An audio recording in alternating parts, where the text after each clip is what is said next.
with the Lead School of Business, we've got not just all of the support from the Deming Center, from the university, but I am absolutely thrilled and honored that our dean, Dean David Ikenberry, took time today and recognized the importance of this event and was able to make the time to come here and speak to us and welcome us all. So please welcome Dean David Ikenberry.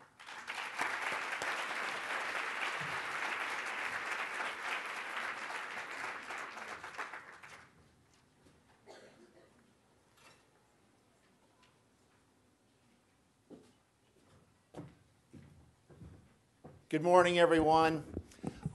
Good morning. We have several people along the aisle here.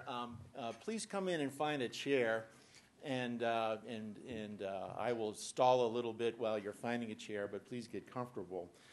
It is really a privilege for me to be here this morning, and let us reflect for just a moment on the leadership of one key person who has brought us here this morning, and that's Cindy Carrillo. Cindy, thank you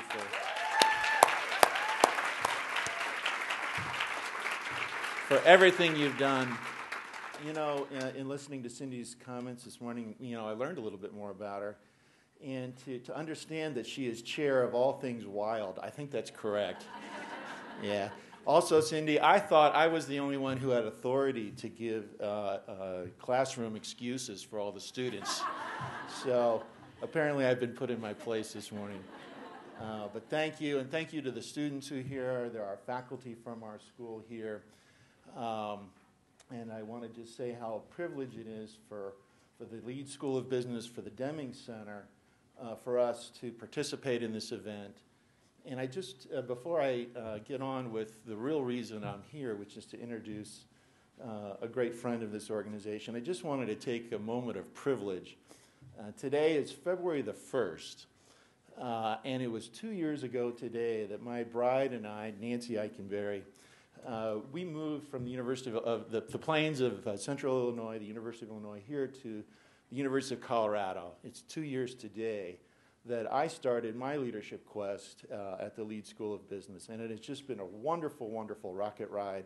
We've had a great time together, and it's through the support of so many friends and so many people in this room that the Lead School is going down its path.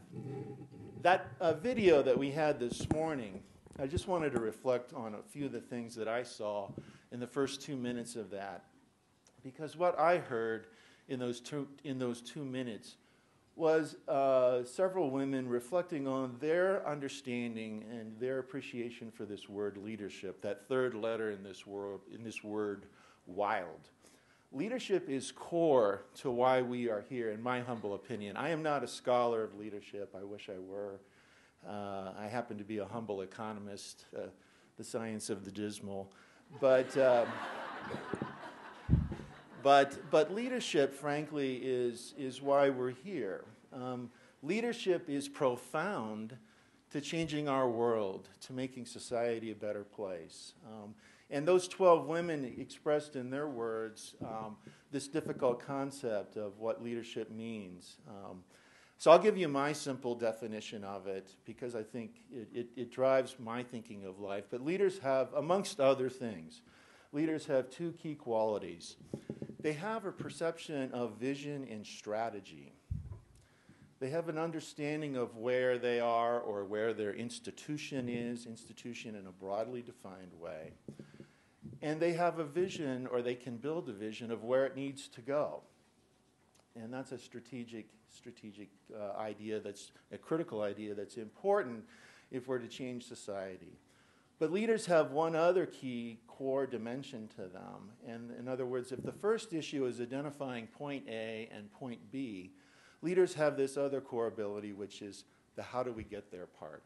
That's the people part. And that's a big part of what I sense this conference is about today, which is not only building vision, but building the how do we get there part, the hard part, because none of us are driving their organization by ourselves. Think about how easy it would be for us to just put our head down and do something straightforward. But leading complex organizations, changing society is not something we do by ourselves. We need a team of people, and great leaders have that capability. So I applaud The whole purpose of the WILD concept, the whole purpose of leadership development, it is core.